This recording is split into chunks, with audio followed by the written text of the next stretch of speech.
Bueno, pues hoy tenemos a Juan López Ollero, un joven ejecutivo español que trabaja en el mundo de las finanzas, pero él es abogado. Tenemos la suerte de tenerle a él, igual que a su padre, que es también muy involucrado, con lo cual nos alegra que también los padres compartan también las inquietudes de los hijos. Entonces, bueno, yo he visto tu currículum, eres brillante. También has estado bueno, te formaste como abogado, ¿no? en ICADE, en la Universidad Pontificia de Comillas, la cual conozco, y también estudiaste Ciencias Políticas y Administración. Y luego has estado trabajando en múltiples empresas, en fin, la lista es muy grande, pero últimamente está en el Grupo Santander, ¿no? Eso es. Cuéntanos un poquito qué es lo que, o sea, cómo te vio la vocación de abogado y cómo llegaste al Grupo Santander. Cuéntanos. Sí, bueno, nosotros en la familia hay mucha tradición jurídica. Sí. Y bueno, desde el instituto pues teníamos como una inclinación hacia las humanidades y a la ayuda de personas, ¿no? Entonces, bueno, en ese sentido, lo que tú dices, nos recomendaron Comillas como un centro pionero de referencia que además educa mucho en la excelencia y en el compromiso con los demás. Y bueno, era un programa muy completo, Derecho y Políticas, como bien has dicho, que abarca pues tanto la función pública como la privada. Y fui muy feliz, les recomiendo la verdad a la gente estudiar en ICADE porque es una experiencia muy completa. Y luego, bueno, tuve la suerte, nada más acabar la carrera, de que ya me llamaron de una de las Big Four, que se llama Price, para trabajar. Justo lo que estaba viendo. Sí, y me enfocaron.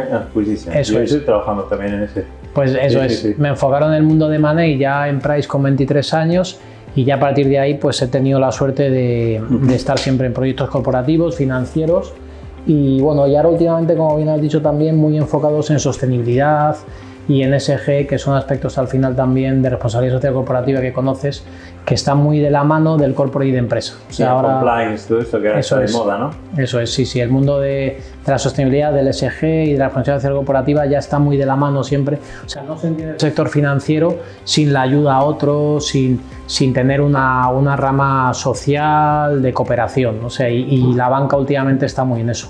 Con lo cual trabajamos también de otra manera, pero muy al día en el espíritu de la fundación. Y en ese sentido, cuéntanos un poco, no sé si llegaste a hacer algún tipo de voluntariado alguna vez, tu vinculación con el mundo de la solidaridad, esta es la primera vez, cuéntanos un poquito. Eso es, sí, bueno, ahí he tenido siempre cierta inquietud. Yo empecé en el Banco de Alimentos, que bueno, imagino que todos lo conocéis.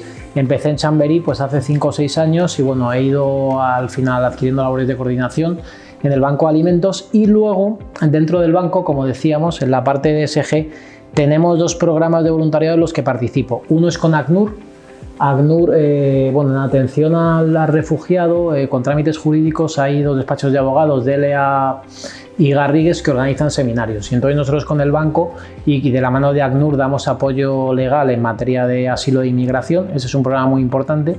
Y luego con el grupo BNP Paribas y el grupo CTLM, ahí tenemos lo que se llama el programa Junior Achievement. Junior Achievement es un programa en el que nosotros vamos a los institutos y a los centros de primaria y durante 3 jornadas pues damos clases de educación financiera. Es decir, vamos a los institutos y le decimos a los chavales cómo tienen que ahorrar, cómo se hace un presupuesto, por qué es importante desde los 16 años gestionar la paga, gestionar los recursos. Entonces sería un poco el programa de Junior Achievement con BNP en colegios y luego ACNUR con despachos de abogados. Ese es un poco, siempre me ha interesado mucho el mundo del voluntariado, que ya te digo es muy complementario a la banca y por eso creo que cuadraba muy bien también la oportunidad de la fundación. ¿Cómo encaja un abogado en el mundo financiero? Cuéntanos. Bueno, es un poco, al principio empiezas yo creo revisando lo que es la actividad de lo que conocéis del Consejo de Administración, de contratos y tal, y luego si tienes curiosidad pues al final un poco vas como haciéndote experto en más temas, pues empiezas a analizar lo que son productos de utilización o los productos del banco, la responsabilidad social corporativa y al final de empezar como un abogado mercantil o de revisión de contratos empiezas a coger áreas. Y el mundo financiero además que tenemos que saber que cada vez está más regulado, cada vez tenemos más pues el Banco de España, la Comisión Europea, cada vez hay más reglamentos, entonces al final el mundo financiero Hace 15 o 20 años estaba regulado, pero ahora es todavía más, con lo cual las capacidades de aprendizaje pues son infinitas, porque vivimos en un entorno muy regulado, temas de prevención de blanqueo, de compliance. A día de hoy hay reglamentos para todo, reglamentos comunitarios de ejecución directa, y en eso la verdad que es inabarcable. En ese sentido, no sé, ¿quién me decía de que solo en determinados temas hay hasta como 10.000 normas? O sea, aprenderse todo eso es que sí, bueno, yo sería imposible, vamos a hacerlo. Sí. Lo único, o sea, a mí me da la impresión de que el mundo latino va por una vía en el tema legal y el mundo anglosajón va por otra. Cuéntanos un poco la diferencia, o no, o ya han llegado a una fusión, porque ahora se dicen más difusión en el tema de la alimentación, también hay una fusión en el tema legal. No, está perfectamente visto. Tenemos en el mundo anglosajón lo que conocemos con la calificación de common law, que es el derecho común. Es un derecho basado fundamentalmente en jurisprudencia, o sea, al final el juez crea derecho. Y luego tenemos el sistema continental mediterráneo, que es un sistema más de parlamento. El que crea el derecho al final son las figuras legislativas y el juez simplemente aplica. Entonces, ¿qué pasa? Que es verdad que la Unión Europea, con los 27, ha adoptado más el modelo continental mediterráneo, y eso es nuestro marco. Y luego tenemos, como bien dices, y muy diferenciado, el mundo anglosajón. De hecho, con la salida de Reino Unido por el tema del Brexit, se ha evidenciado un poco que sigue habiendo, digamos, una forma de enfocar las relaciones jurídicas muy diferentes del mundo continental mediterráneo a anglosajón. Sigue estando esa brecha. Es verdad que cada vez estamos en un mundo más globalizado, que afecta a todo, a la comunicación, a las formas de entender el mundo, pero en el derecho todavía se resiste, digamos, a esa integración, que vendría bien por alguna serie de cosas. Pero sí que es verdad que luego la legislación estadounidense predomina. O sea, hay ciertas normas, como por ejemplo el Volcker, FATCA, que son de pleno dominio americano, que eso siempre decimos, bueno, en los grupos financieros lo que viene de Estados Unidos hay que tenerlo en cuenta, cómo regular relaciones comerciales de Estados Unidos. Ahí siempre hay un foco de, bueno, Estados Unidos, digamos, que marca todavía, es punta de lanza, ¿no?, en la legislación. O sea que vamos a seguir necesitando todavía abogados, porque yo creo que lo hacéis tan lioso, sí, que dicen, esto no lo resuelve más que un abogado. Ahí está el debate que todos conocemos de la inteligencia artificial, sí, que también es otro de los temas que tocamos mucho en el mundo financiero. Iba a preguntar luego sobre eso. Que a día de hoy la inteligencia artificial, bueno, en el mundo jurídico, pues bueno, hay un reglamento comunitario desde el año pasado que se está viendo ahora cómo lo vamos a aplicar a nivel España. Estamos en una fase muy embrionaria. Hay muchos grupos de trabajo en inteligencia artificial en banca, pero todavía vamos a ver cómo se aplica. Yo creo que al final puede ser muy útil para instrumentalizar procesos o procedimientos, es decir, escaneos de demandas o gestión de facturas. Pero luego para los temas finos de interpretación contractual o de negociaciones, arbitrajes, creo que la inteligencia artificial a día de hoy le va a ser difícil llegar ahí. La natural todavía está ahí. Eso es. Sí, y un poco en ese sentido, que lo invade todo la inteligencia artificial y demás, que yo creo que es un instrumento que nos ayuda, nos ahorra tiempo. Yo creo que en el screening, como tú dices, es decir, cuando dices, bueno, voy a ver qué antecedentes hay sobre este hecho, o si ha habido jurisprudencia, ¿no? Yo creo que ahí puede valer, ¿no? Sin duda. ¿Hacia dónde va el mundo de la abogacía y hacia dónde va el mundo de la banca? Bueno, el mundo de la banca, digamos, bueno, a nivel financiero, todos estamos viendo, por ejemplo, en España, que asistimos a un recorte, pues, en el número de sucursales. Esto es una realidad. Es decir, antes tú querías ir a un cajero y dices, pues aquí hay 5 cajeros a la redonda, y ahora cada vez hay menos sucursales. Ahí hay una reducción de personal. Luego está el gran debate que está pegando un giro importante, que es el cliente como el centro, o sea, focus en el cliente, la atención al cliente. Y de hecho, sabes que los mayores de 65 años, hace 2-3 años en España, hicieron un manifiesto y han conseguido derechos, porque la atención antes a mayores de 65 era simplemente diríjase usted a una máquina. Entonces, la banca sí que está con el focus del cliente. Para mayores de 65 todavía es fundamental mantenerlo presencial. Eso por un lado. Y luego creo que la banca, para sobrevivir, necesita adaptarse mucho a los requisitos del cliente. O sea, tiene que tener una atención personalizada al cliente, tiene que tener un enfoque corporativo y social fundamental, tiene que ser sostenible. Nosotros, por ejemplo, en el banco estamos haciendo productos hipotecas verdes, es decir, yo te doy una hipoteca condicionado a que tu casa le pongas unas placas solares, una fotovoltaica, y esa casa sea sostenible. Es decir, creo que la financiación sostenible es muy importante. Y de esa manera sobrevivirá. Y luego, en relación a la abogacía, yo creo que el gran reto es la adaptación a la globalización y a la inteligencia artificial. Y luego también hay un reto importante que es, todos conocemos a los letrados de grandes despachos que tienen grandes remuneraciones y muy merecidas porque tienen o trabajan en operaciones de gran envergadura, pero luego el abogado y el procurador medio debería tener, pues yo creo que unas mayores prestaciones, y porque al final hay un debate en el Colegio de Abogados, pues porque luego las pensiones que reciben cuando son mayores pues no son el tiempo que han cotizado, las mutualidades. O sea, creo que ahí el Colegio de Abogados está haciendo un gran trabajo, pero también cuidar, yo creo, al colectivo de abogado medio es importante. No, de hecho, ahí yo, en fin, no vamos a entrar en ese debate, pero el tema de, ¿cómo se llama? Los turnos de oficio y demás no funcionan. No funciona, y además la calidad es mínima, y de hecho nosotros no recomendamos, o sea que es una pena. Creo que hacemos, pero no vamos a entrar en ese debate. Es largo. Lo que es largo y es otra cosa, ¿no? Pero sí me gustaría que me comentaras un poco, la banca va casi hacia una desconexión, cada vez lo veo más, porque bueno, he trabajado yo ahí y he trabajado con muchos abogados, los he sufrido. Entonces, va hacia una desconexión entre lo que es la realidad social y lo que es la realidad financiera, ¿no?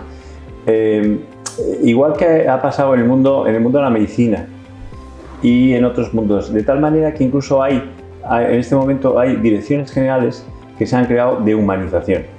Es decir, yo creo que hay que humanizar, seguramente es una opinión personal, pero quería saber cuál es la tuya, que hay que humanizar un poco también la banca y el derecho, o sea, hacerlo más humano. Es decir, como tú antes decías, focalizaron el cliente. O sea, tú, por ponerte un ejemplo, el otro día me llevé una decepción enorme, bueno, hace ya unos años, cuando entras en una oficina del Grupo Santander, y bueno, lo puedo ahí cualquier otra, no hay problema. y de pronto sacas un ticket como si estuvieras en el mercado, o si estuvieras, entonces eso te da como una sensación de decir, oye, o sea, realmente esa relación persona a persona, face to face, se elimina. O sea, eres casi un proveedor de economía para el banco.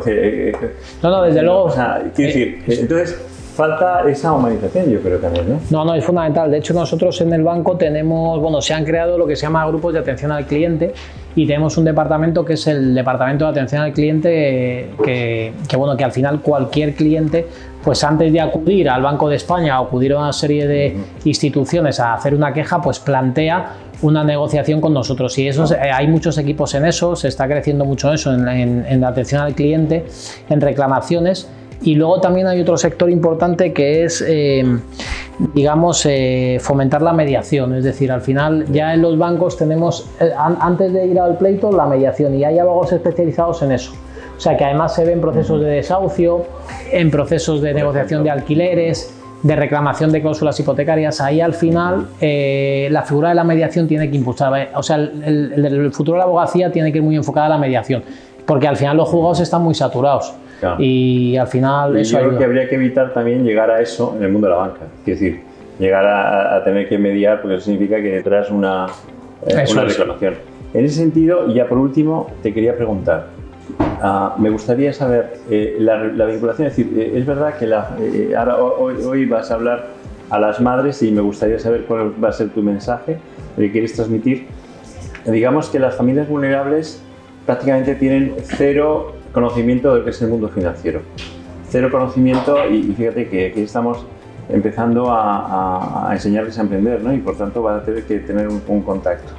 Entonces, me gustaría saber, o sea, cuáles son los pasos que tiene que dar, o sea, si se hay que crear una banca de los vulnerables, una banca para extranjeros, una banca para gente que está excluida socialmente, porque ellos sí que no pueden bancarizarse, porque al final, entre las garantías, al final es casi imposible acceder incluso a una cuenta bancaria. Es decir, una cuenta bancaria en este momento es fundamental incluso para recibir una ayuda, y muchas familias no pueden ni acceder a eso.